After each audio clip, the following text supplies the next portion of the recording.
जैसे अवैसी लड़ रहे हैं, लड़ते हैं ना अवैसी, उनके हक हुकूक के लिए लड़ रहे हैं। कितना आरजेडी लड़ती है, लालू यादव लड़ा करते थे। सीए एनआरसी पर बिहार में कितना प्रोटेस्ट आप देखे, दिल्ली में हुआ प्रोटेस्ट, बिहार में कितना प्रोटेस्ट आप देख लिए। वक्फ बोर्ड को लेकर पूरे देश में प्रोटेस्ट चल रहा है, मौलाना मदनी घूम रहे हैं, बिहार में कोई नेता के मुंह से चू सुनते हैं, सिर्फ अख्तरुल इमान बोलते हैं। वहां पर आप किशनगंज का अगर समीकरण समझिए लोकसभा का, तो करीब करीब 3/4 वोटर वहां के मुसलमान हैं, 3/4 वोटर वहां के मुस्लिम हैं। आप पूर्णिया का समीकरण देख लीजिए, आप अररिया का समीकरण देख लीजिए, आप कटिहार का समीकरण देख लीजिए, वो पूरा जो बेल्ट है, जो 24 सीट की चर्चा हम बार बार करते हैं, और किसके चलते? सीमांचल के गांधी कहे जाते थे मोहम्मद तस्लीमुद्दीन, केंद्र में मंत्री भी रहे थे, सांसद भी रहे, अररिया से रहे, पूर्णिया से कई जगह सांसद रहे। अब उनके निधन के बाद मुसलमान वोटर रहे हैं कांग्रेस पार्टी। बिल्कुल कांग्रेस से वो छटक कर दरक कर आरजेडी के साथ चले आए थे 90-91 के बाद। तेजस्वी यादव जाकर तो मधुबनी के एक मुसलमान के साथ वीडियो बना ले कि उसे प्रशासन पीट रही है, उससे मुसलमानों का उद्धार नहीं होना है, क्या पूछ बची है। ये वैसे लीडर रहे हैं मुसलमानों में, आप साहबुद्दीन कह लीजिए, मोहम्मद तस्लीमुद्दीन कह लीजिए, अब्दुल बारी सिद्दीकी कह लीजिए, जिन्होंने अपना खून पसीना देकर पार्टी को सींचा। साथियों नमस्कार, स्वागत है आप सभी का आपके अपने चैनल पर। मैं रत्नेश पांडे और हमारे साथ हमारे सहयोगी उदित तारण जी मौजूद हैं। देखिए, बिहार का विधानसभा चुनाव है और इस विधानसभा चुनाव में तैयारियां कई तरह की चल रही हैं।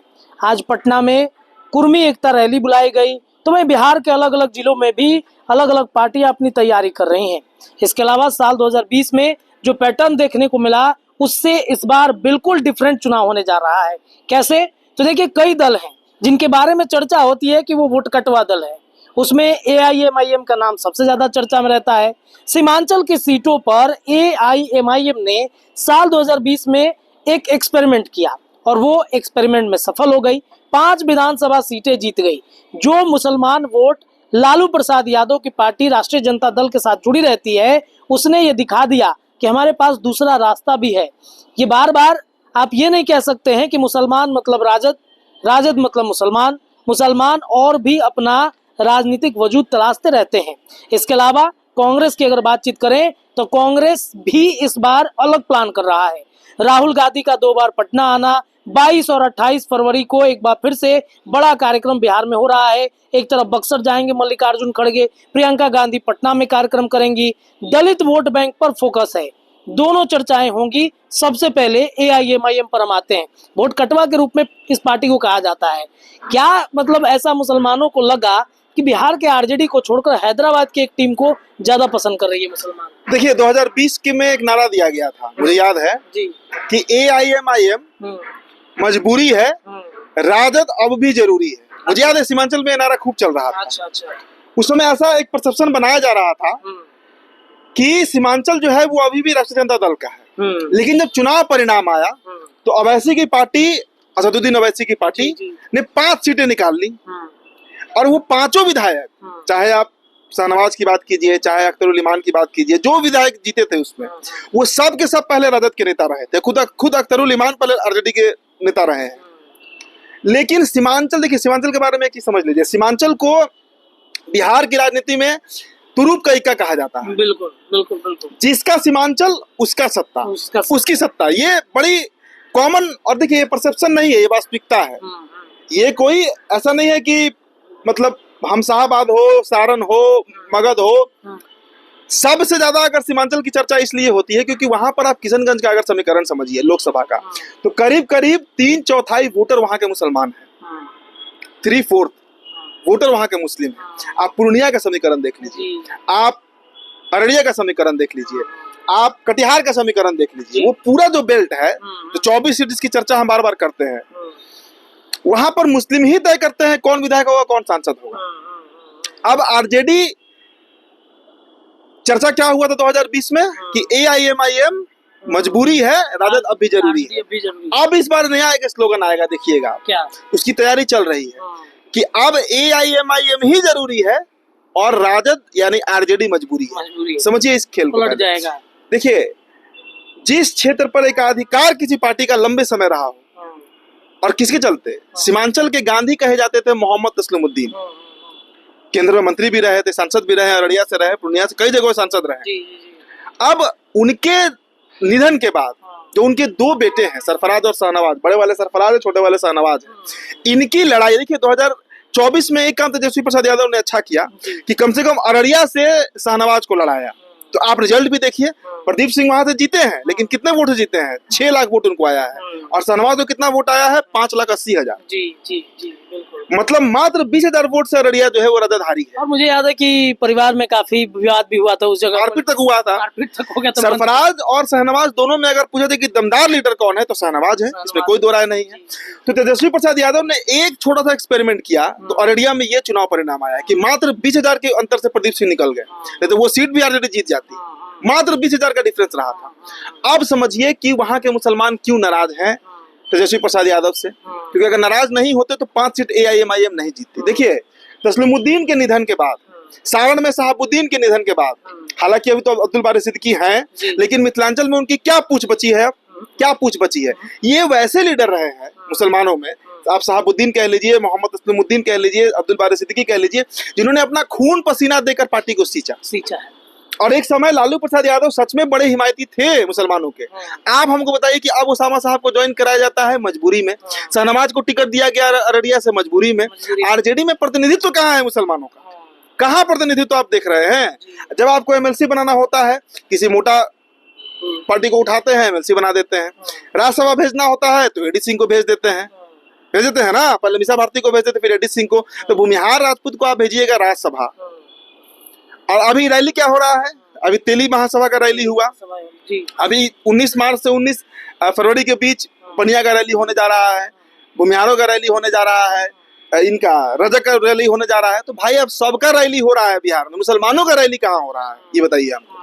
तेजस्वी प्रसाद यादव को ये मैसेज देना चाहिए ना मुसलमानों को कि हम आज भी आपके साथ खड़े हैं। और जो क्या बोलते हैं इसको, एक सम्मेलन हुआ था जिसमें एक जो चल रहा, क्या बोलते हैं, पैच वक्फ बोर्ड संशोधन विधेयक का जो मुसलमानों का एक बड़ा यहाँ पर हुआ था, वहाँ पर तेजस्वी यादव को जाना चाहिए था। बिल्कुल जाना चाहिए था, बिल्कुल जाना चाहिए था। देखिए नीतीश, अभी पटना के मौर्या में ज्वाइंट पार्लियामेंट्री कमेटी की बैठक हुई, जी। नीतीश कुमार उस बैठक में नहीं पहुंचे।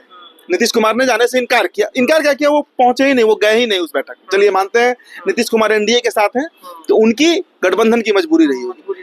तेजस्वी प्रसाद यादव का क्या मजबूरी है भाई? CA NRC पर बिहार में कितना प्रोटेस्ट आप देखे? दिल्ली में हुआ प्रोटेस्ट, बिहार में कितना प्रोटेस्ट आप देख लिए? वक्फ बोर्ड को लेकर पूरे देश में प्रोटेस्ट चल रहा है, मौलाना मदनी घूम रहे हैं बिहार में, कोई नेता के मुंह से चू सुनते हैं? सिर्फ अख्तरुल ईमान बोलते हैं AIMIM के।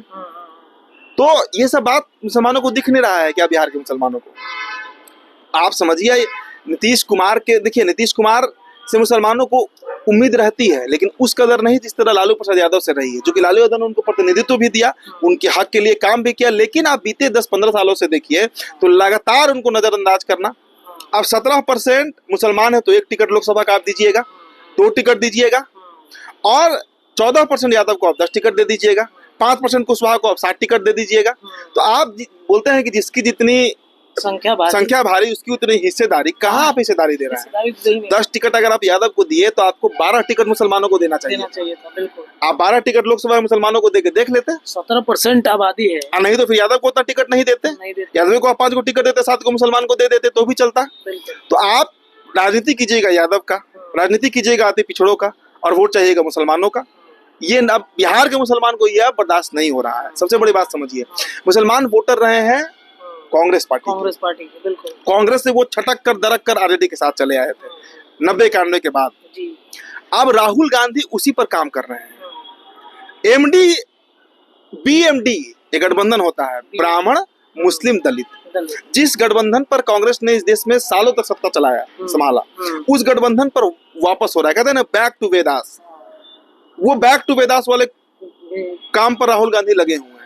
बिहार में एक्सपेरिमेंट कर रहे हैं राहुल गांधी, बिल्कुल कर रहे हैं। बिहार से वो चाहते हैं कि पूरे देश भर में एक संदेश दें हम। बिल्कुल, दिल्ली में हुआ ना अभी आप चर्चा कर रहे थे मल्लिकार्जुन खड़गे के कार्यक्रम के बारे में, राहुल गांधी, प्रियंका गांधी के कार्यक्रम के बारे में। राहुल गांधी 2 बार आ चुके हैं पटना में, ये दोनों को भेजने का क्या मकसद हो सकता है? देखिए बिहार में दलितों, और कौन सा कार्यक्रम में आ रहे हैं? दलितों का एक बड़ा कार्यक्रम है, बक्सर में भी और पटना में, वाल्मीकि नगर में जी, 2 जगहों पर। जी। मैंने कहा ना कि दलितों को साधने का, जगलाल चौधरी के जयंती समारोह में पहुंचे थे, उसके पहले भी एक दलित समारोह में पहुंचे थे राहुल गांधी, और अब फिर दलित समारोह में ही प्रियंका गांधी और मल्लिकार्जुन खड़गे आ रहे हैं। दशरथ मांझी के बेटे शामिल हो गए हैं वही बोल रहा है भागीरथ मान जी। भागीरथ मान तो इस बात से आप समझिए कि मुसलमान आज एक उम्मीद लगाए हुए है कांग्रेस से, AIMIM से, क्योंकि उसे पता है कि राजद से कुछ मिलना है नहीं। तेजस्वी यादव जाकर वो मधुबनी के एक मुसलमान के साथ वीडियो बना ले कि उसे प्रशासन पीट रही है, उससे मुसलमानों का उद्धार नहीं होना है। बिहार में मुसलमानों के लिए कब लड़ती है आरजेडी, हमको ये बता दीजिए। कभी नहीं। कब लड़ते आप देख लिए।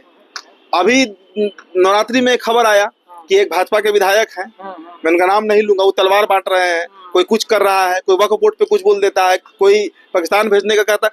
कितनी बातों पर आरजेडी स्टैंड लेती है, आप बताइए हमको। मुसलमानों को नेता चाहिए ना भाई, जो उनके लिए हर बात पे लड़े, जैसे अवैसी लड़ रहे हैं, लड़ते हैं ना अवैसी, उनके हक हुकूक के लिए लड़ रहे हैं। कितना आरजेडी लड़ती है, लाली यादव लड़ा करते थे, इस बात से हम इनकार नहीं करेंगे, वो लड़ते थे। शहाबुद्दीन लड़ते थे, तस्लीमुद्दीन लड़ते थे। तेजस्वी को कब आपने देख लिया लड़ते हुए? संजय यादव को कब देख लीजिए? संजय यादव का नाम मुझे इसलिए लेना पड़ा क्योंकि वही सब करता धरता है पार्टी के। आप बताइए कि मुसलमान क्यों नहीं भागेंगे? तो इसलिए बिहार का मुसलमान इस बार एक विकल्प तलाश रहा है। अब वो विकल्प कांग्रेस पार्टी के रूप में होगा या वो विकल्प AIMIM के रूप में होगा, असदुद्दीन ओवैसी के रूप में होगा, ये चुनाव परिणाम बताएगा। लेकिन ये आप मान कर चलिए कि सीमांचल इस बार साफ कर देगा राष्ट्रीय जनता दल को।